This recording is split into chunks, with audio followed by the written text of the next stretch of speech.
Okay.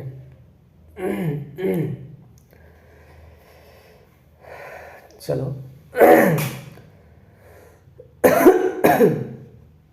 आज देखते हैं कुछ महत्वपूर्ण क्वेश्चन जो कि पीछे हम छोड़ के रखे हैं।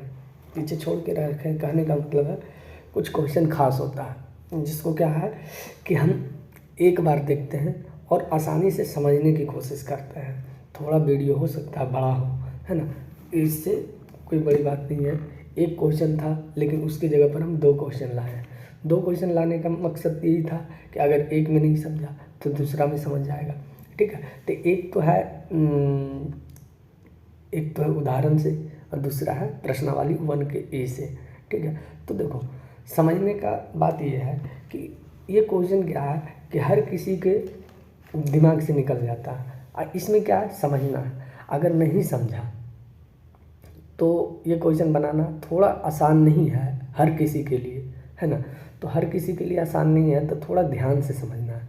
ठीक है, ध्यान से समझने के लिए अब देखो बात ये होती है कुछ क्वेश्चन को साइड में रखा जाता है। साइड में रखा जाता है कहने का मतलब ठंडे बस्ते में रखा जाता है कि उसको आराम से समझना है। ठीक है, तो आराम से समझने के कारण ही जो है हम इसको क्या किए थे, थोड़ा देर के लिए ठंडे बस्ते में हम डाल दिए। आगे हम चल रहे थे, ठीक है, लेकिन इसको आज हम देखते हैं। तो आज हम देखते हैं तो पहला क्वेश्चन क्या बोलता है। तो पहला क्वेश्चन बोल रहा है कि यदि त्रिभुज ABC में, क्या बोल रहा है, यदि त्रिभुज ABC में, थोड़ा है ना, यदि त्रिभुज ABC में कोण A और कोण B न्यून कोण है तो cos A बराबर cos B, तो सिद्ध कीजिए कि कोण A बराबर कोण B।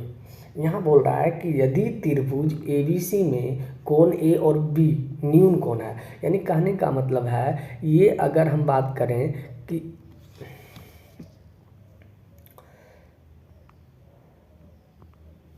ये अगर हम बात करें कोण A और B, तो कोण A और B यानी ये B है ना।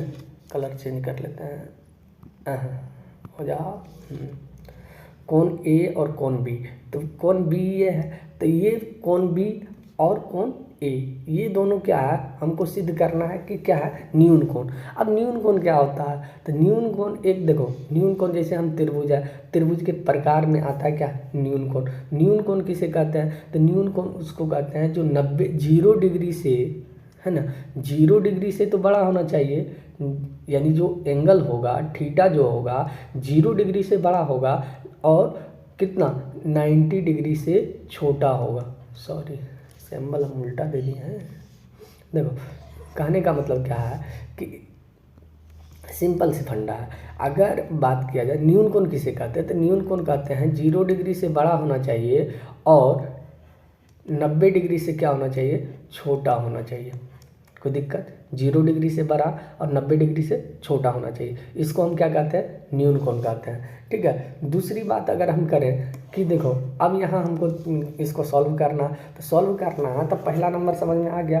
तो यहाँ देखो क्या बोल रहा है कि कोण A और कोण B क्या है न्यून कोण है। तो हम क्या करते हैं कि पहले जो है निकालते हैं कि cos A, अगर थीटा देखो अगर थीटा ये बन रहा है तो थीटा के सामने वाली भुजा लंब होगा, ये क्या होगा आधार होगा, ये क्या होगा कर्ण होगा। तो अगर हम यहाँ हम निकालते हैं सॉल्व करते हैं है ना कि cos A बराबर तो cos A बराबर क्या निकलेगा, तो थीटा के सामने वाली भुजा लंब और ये क्या हो जाएगा आधार। तो cos A बराबर क्या होता है आधार बटा कर्ण, तो आधार क्या है AD और कर्ण क्या है AC, तो AD बटा क्या हो जाएगा AD बटा AC। ठीक है, दूसरी बात अगर हम cos B निकालना चाहें तब cos B बराबर कितना हो जाएगा, तो cos B बराबर थीटा यहाँ बन रहा है, थीटा के सामने वाले भुजा लंब ये क्या हो जाएगा आधार, ये हो जाएगा कर्ण। तो आधार कितना है BD, आधार क्या है BD है और उसके बाद कर्ण क्या है, तो कर्ण है BC, कर्ण क्या है BC है। ठीक है, तो कर्ण BC है। तो अगर हम बात करते हैं यहाँ तक तो हो गया। अब प्रश्न से क्या कह रहा है, तो प्रश्न से कह रहा है कि प्रश्नानुसार की अगर हम बात करें तो प्रश्नानुसार क्या कह रहा है कि cos A बराबर क्या होना चाहिए cos B के बराबर होना चाहिए, कॉस ए किसके बराबर है, कॉस बी के बराबर है। तो एक चीज़ बताओ, कॉस ए का वैल्यू कितना दे रखा है, तो कॉस ए का वैल्यू दे रखा है ए डी बटा सी डी। तो हम यहाँ लिख सकते हैं क्या, ए डी बटा ए सी, है ना। अब बराबर कॉस बी का वैल्यू कितना दे रखा है, तो बी डी बटा बी सी, है ना। तो अब देख रहे हैं कि यहाँ के बाद क्या करें, तो यहाँ के बाद क्या करें, तो हम क्या करते हैं कि इसको मान लेते हैं कि इतना बराबर कितना है कि, इतना बराबर क्या है कि, ये हम क्या किए, मान लिए, माना इतना बराबर की। तो अगर हम यहाँ देखें तो यहाँ अगर हम लेते हैं तो ए डी बटा ए सी जब माने हैं तो देखो, यानी ए डी बटा ए सी बराबर बी डी बटा बी सी बराबर के है, यानी कहने का अर्थ ए डी बटा ए सी बराबर भी के और बी डी बटा बी सी बराबर भी के। तो यानी ए डी बटा ए सी बराबर हम क्या लिख सकते हैं, के लिख सकते हैं, और बी डी बटा बी सी बराबर भी क्या लिख सकते हैं, के लिख सकते हैं। तो यहाँ अगर हम देखें तो यहाँ अगर ई क्या है, ई डिवाइड में तो इधर क्या है मल्टीपल, यानी इधर भागा में तो इधर क्या हो जाएगा, गुना में हो जाएगा। तो अगर हम यहाँ निकालना चाहें तो ए डी बराबर कितना हो जाएगा, के इंटू ए सी, है ना। और इसको मान लेते हैं समीकरण 1। अगर इससे हम देखें तो इससे अगर हम देखते हैं तो बी सी बराबर क्या निकले, बी डी बराबर क्या निकलेगा, तो बी डी बराबर निकलेगा के इंटू बी सी, है ना, समीकरण 2। यहाँ तक कोई दिक्कत होना भी नहीं चाहिए। अगर प्रॉब्लम होगा तो बताना है, कमेंट सेक्शन में बताना है क्या है प्रॉब्लम नहीं है, ठीक है। अगला अगर हम देखें तो आगे हम इसी को चलते हैं। अब देखो, अब यहाँ तक तो निकल गया ए डी बराबर के इंटू ए सी, बी डी बराबर के इंटू बी सी, ठीक है। अब यहाँ पर एक चीज़ और ध्यान रखना है कि ये जो काटा हुआ है इसको हम कहते हैं लंब है, क्या है, लंब है। दूसरी बात ध्यान में रखना, ये क्या है, लंब समद्विभाजक है, ठीक है। दूसरी बात अगर हम आगे करते हैं तो देखो, अगला पेज ले लेते हैं, उसके बाद हम आगे चलते हैं, ठीक है। तो अगला पेज लेते हैं तो देखो, त्रिभुज कुछ इस तरह से था, त्रिभुज साइड में बना लेते हैं तो आसानी होगा, है ना। थोड़ा प्रॉब्लम है अभी, है ना।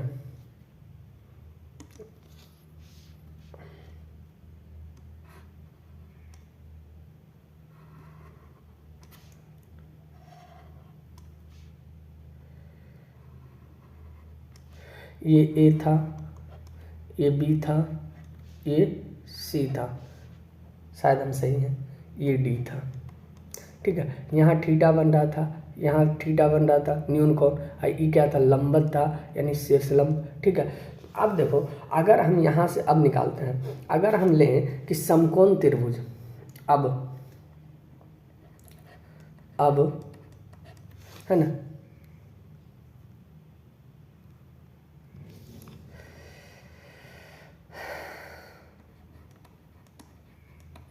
समकोण त्रिभुज, है ना। समकोण त्रिभुज ले लेते हैं BDC से, या CBD लिखो, या देखो BDC बीच में वही लिखा था जिसको हम कोण मानते हैं। तो कौन समकोण कौन है, ये है, तो या तो CDB लिखो या BDC लिखो। तो हम लिखते हैं यहाँ क्या लिखते हैं, लिख देते हैं CDB से, है ना। तो और जब CDB से लेते हैं तो यहाँ देखो हम क्या लिख सकते हैं, तो यहाँ अगर CDB से लेते हैं तो अगर हम यहाँ से हम CD निकालते हैं, क्योंकि देखो ये दोनों त्रिभुज का कॉमन साइड कौन है, कॉमन भुजा कौन है, CD है। तो अगर हम यहाँ CD निकालना चाहें तो CD स्क्वायर बराबर क्या हो जाएगा, तो CD स्क्वायर बराबर हो जाएगा BC स्क्वायर, अब माइनस क्या हो जाएगा, BD स्क्वायर, समीकरण 1 मान लें। अब फिर लेते हैं, फिर समकोण त्रिभुज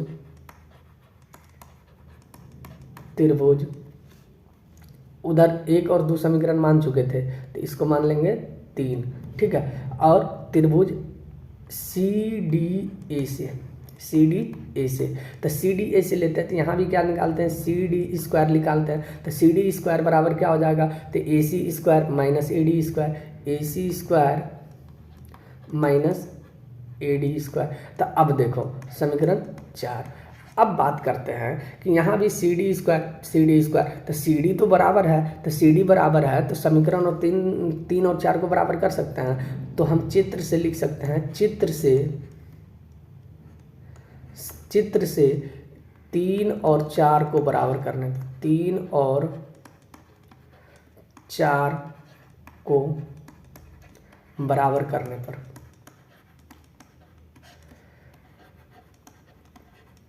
करने पर 3 और 4 को बराबर करने पर, जब 3 और 4 को हम बराबर करते हैं तो कहने का मतलब क्या हो जाएगा कि B C square minus B D square अब बराबर क्या हो जाएगा, तो ए सी स्क्वायर अब माइनस क्या हो जाएगा, ए डी स्क्वायर, है ना।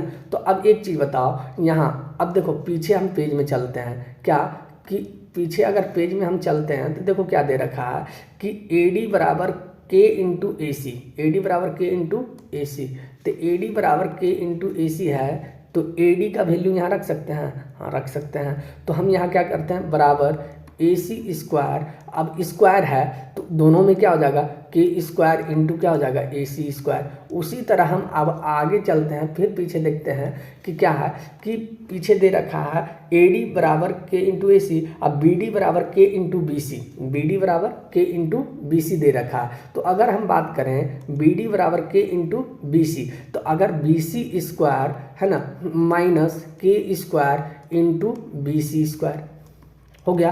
तो अब देखो ये दोनों में कॉमन क्या है, तो दोनों में कॉमन है बी सी स्क्वायर, तो बी सी स्क्वायर को अगर हम कॉमन लेते हैं तो क्या बचेगा, 1 माइनस के स्क्वायर, तो 1 माइनस के स्क्वायर बराबर क्या हो जाएगा, इसमें क्या कॉमन है, तो ए सी स्क्वायर, और 1 माइनस क्या है, के स्क्वायर। तो अब देखो ये दोनों क्या है, गुना में है, दोनों में गुना में है, तो ये दोनों क्या हो जाएगा, कट जाएगा, तो क्या बचेगा, बी सी स्क्वायर बराबर क्या हो जाएगा, ए सी स्क्वायर। अब जब स्क्वायर बराबर है तो साइड भी क्या हो जाएगा, बराबर, यानी बी सी बराबर क्या हो जाएगा, ए सी, है ना, या बी सी बराबर ए सी। अर्थात हम कह सकते हैं कि क्या, कि त्रिभुज, अतः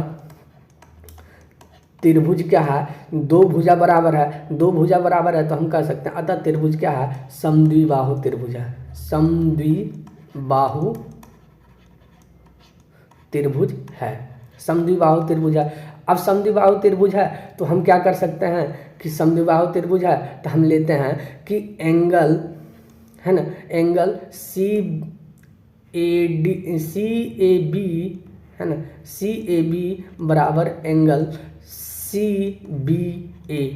तो जब एंगल सी ए बी यानी ई एंगल और ई एंगल, जब देखो सिंपल सी बात, समद्विबाहु त्रिभुज है तो समद्विबाहु त्रिभुज किसे कहते हैं, जब जिसकी दो भुजा बराबर हो, और दो भुजा बराबर है तो उसका संगत कोण भी क्या होता है, बराबर होता है। तो दोनों भुजा जब बराबर है तो इसका संगत कोण भी क्या होगा, बराबर होगा। तो ये रूल के हिसाब से देखा जाए तो दोनों का संगत कोण क्या हो जाएगा, बराबर। अर्थात हम कह सकते हैं कि कोण ए बराबर क्या, कोण बी क्या हो जाएगा, प्रूव्ड।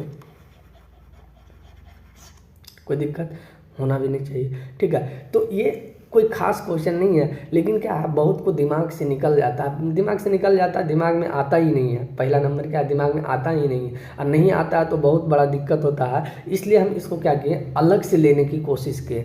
कैसा लगेगा, कैसा लग रहा नहीं लग रहा, इसको कमेंट सेक्शन में बताना है, ठीक है। गलत है यानी कहने का अर्थ है समझ में आ रहा है नहीं आ रहा, ये सब सारी बातों को कमेंट सेक्शन में बोलना है, ठीक है। तो आगे चलते हैं, दूसरा क्वेश्चन इसी के तर्ज पर आधारित है, सेम है, प्रोसेस सेम चलेगा, ठीक है। प्रोसेस सेम चलेगा कहने का मतलब, यदि त्रिभुज ए बी सी में ए और बी न्यून कोण है तो साइन ए बराबर साइन बी, तो सिद्ध कीजिए कोण ए बराबर कोण बी है। तो कोण ए, तो हम यहाँ भी क्या करेंगे, सेम प्रोसेस कहने का मतलब ये वाला क्या बनेगा, ये मेरा क्या होगा, थीटा होगा, ये मेरा क्या होगा, थीटा होगा। अब यहाँ पर ये क्या है, ये दोनों क्या है, लंब समद्विभाजक है। तो कहने यहाँ पर ध्यान रखना कि ये दोनों भुजा क्या है, लंब समद्विभाजक है। थोड़ा फिगर गलत बन गया है, तो फिगर गलत है तो कोई दिक्कत नहीं, ध्यान में रखना है कि फिगर थोड़ा इधर से ए इधर से लंब समद्विभाजक है, ये बात ध्यान में रखना, लंब समद्विभाजक है, ठीक है। तो अब देखो अगर हम साइन ए की बात करते हैं, साइन ए, तो साइन ए की अगर हम बात करते हैं तो साइन ए बराबर क्या होगा, थीटा के सामने वाली भुजा लंब यानी सी डी अब बट्टा क्या हो जाएगा, सी डी बट्टा ए सी हो जाएगा। अगर साइन बी की बात करें तो साइन बी क्या हो जाएगा, तो साइन बी हो जाएगा सी डी बट्टा और बी सी, है ना, सी डी बट्टा बी सी। अब प्रश्न से, अब यहाँ चलते हैं प्रश्न प्रश्न से या प्रश्नानुसार बात एक ही है, ठीक है। तो साइन ए बराबर साइन बी, यही है, साइन ए बराबर साइन बी। तो साइन ए क्या था, तो सी डी बट्टा ए सी, और साइन बी क्या है, तो सी डी बट्टा बी सी, है ना, सी डी बट्टा बी सी। तो अब यहाँ क्या करते हैं, यहाँ के बराबर क्या करते हैं, ये मान लिए, माना, है ना, माना के, ठीक है, मान लिए। तो मान लिए के, तो उसके बाद अगर हम करते हैं तो सी डी बट्टा ए सी बराबर क्या हो जाएगा, के, है ना, और सी डी बट्टा बी सी बराबर क्या, के। तो अगर हम यहाँ चलते हैं आगे, तो आगे हम क्या लिख सकते हैं कि सी डी बराबर कितना हो जाएगा, के इंटू ए सी, के इंटू ए सी, समीकरण 1। दूसरा अगर लेते हैं तो सी डी बराबर कितना हो जाएगा, बी के इंटू बी सी। अब ये बात ध्यान में रखना है कि सी डी कौन किसका है, ठीक है, क्योंकि साइन बी यानी थीटा बी बन रहा है, थीटा यानी कोण बी बन रहा है, तो सी डी बराबर के इंटू बी सी, ठीक है। तो ये बात को ध्यान में रखना है, ठीक है। दूसरी बात अगर हम करें तो आगे हम चलते हैं, अगला क्या है, आगे क्या है, तो आगे अगर हम देखते हैं तो वही प्रोसेस चलेंगे, सेम प्रोसेस जो पहले चले थे, सेम प्रोसेस। यानी कहने का मतलब है कि पहले तो फिगर बना लेते हैं बगल में, क्योंकि दिक्कत ना हो।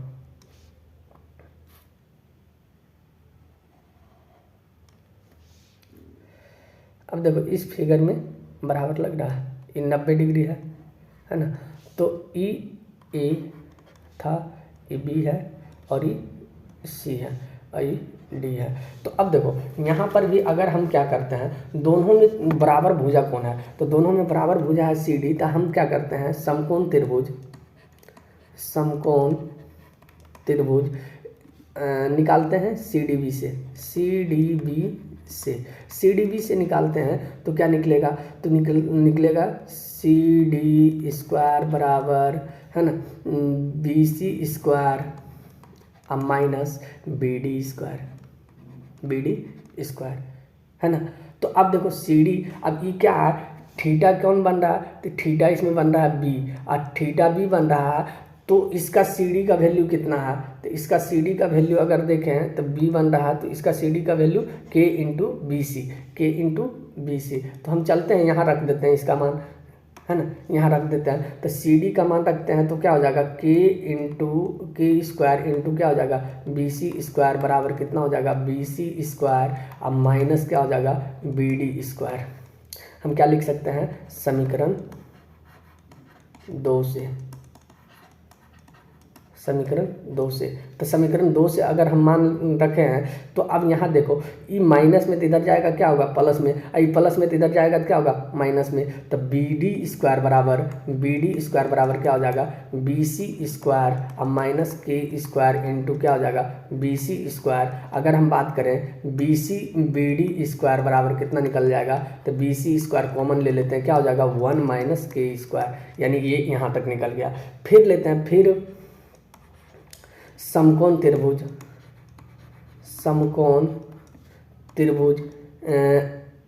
सी डी ए से लेते हैं, तो क्या हो जाएगा, सी डी स्क्वायर बराबर क्या हो जाएगा, सी डी स्क्वायर बराबर हो जाएगा ए सी स्क्वायर अब माइनस क्या हो जाएगा, ए डी स्क्वायर, है ना। तो सी डी स्क्वायर बराबर कितना हो जाएगा, सॉरी, अब देखो यहाँ पर वीडियो लंबा नहीं हो जाए इसके लिए थोड़ा जल्दी के चक्कर में गड़बड़ हो जाता है ना। तो आगे चलते हैं, है ना, देखते हैं कि इस यानी एंगल ए के लिए सी डी का वैल्यू कितना था, एंगल ए के लिए सी डी का वैल्यू के इंटू ए सी। तो अब क्या करते हैं, उसमें रख देते हैं, किसमें, इसमें। तो इसमें रखते हैं तो के स्क्वायर इंटू क्या हो जाएगा, ए सी स्क्वायर अब बराबर कितना हो जाएगा, ए सी स्क्वायर अब माइनस ए डी स्क्वायर। अब यहाँ क्या लिख सकते हैं, समीकरण 1 से ही वैल्यू रखे है ना। हाँ, अब यहाँ पर एक चीज़ और ध्यान रखना है, यहाँ हम क्या करते हैं, समीकरण 3 लिख देते हैं, इसको 3 बना देते हैं। ठीक है, अब यहाँ क्या करते हैं, ई माइनस में इधर जाएगा तो क्या हो जाएगा, प्लस में हो जाएगा AD² बराबर AC² और ई प्लस में इधर क्या हो जाएगा, माइनस में हो जाएगा K² इंटू क्या हो जाएगा AC²। अर्थात हम कह सकते हैं कि AD² बराबर कितना हो जाएगा, AC² इंटू 1 माइनस K²। ठीक है, तो अब देखो इसको समीकरण 4 मान लेते हैं। तो अभी हम जस्ट बताए थे कि ये एंगल है, तो एक चीज़ बताओ, ये क्या है, लंब समद्विभाजक है, यानी ये दोनों भुजा क्या है, आपस में बराबर है। तो जब बराबर है तब BD², देखो BD² यानी BD² को हम BD मान सकते हैं ना, क्योंकि भुजा का स्क्वायर है, तो भुजा का स्क्वायर बराबर है तो साइड का भी बराबर होगा। तो कहने का अर्थ BD बराबर AD हो सकता है ना, तो BD बराबर AD हो सकता है, अर्थात ये दोनों समीकरण 3 और 4 क्या हो जाएगा, बराबर हो जाएगा। तो हम आगे चलते हैं, तो समीकरण और 3 और 4 को बराबर करते हैं। इक्वेशन 3 और 4 को बराबर करने पर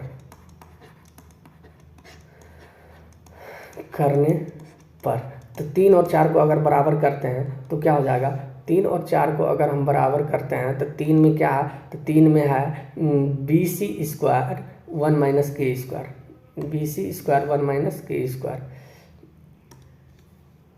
BC² और 1 माइनस K² है ना। और इसमें क्या है, तो इक्वेशन 4 में क्या है, तो इक्वेशन 4 में है AC² और 1 माइनस K² बराबर है ना, बराबर AC² और 1 माइनस क्या हो जाएगा K²।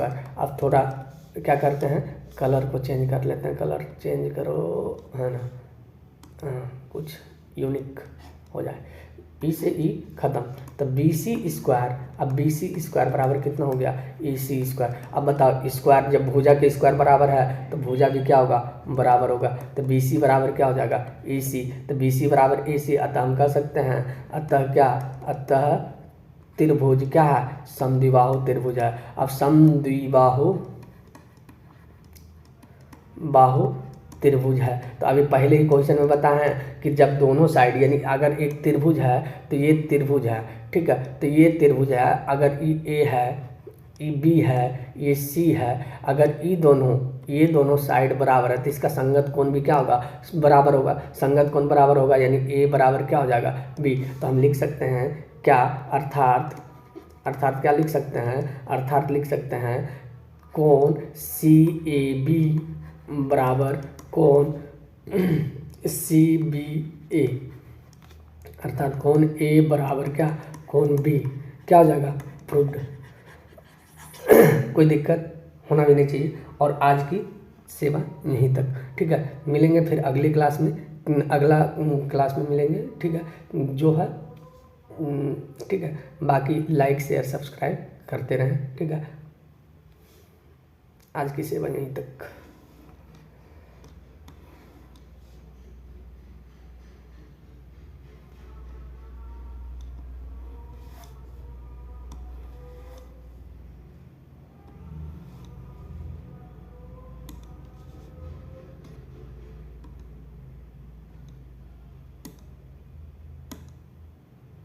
और PDF के लिए जो है टेलीग्राम चैनल को ज्वाइन करना है, कमेंट सेक्शन के में लिंक किया हुआ है टेलीग्राम चैनल का लिंक, उसमें जाके सभी PDF को प्राप्त कर सकते हैं, ठीक है। तो बस आज यहीं तक।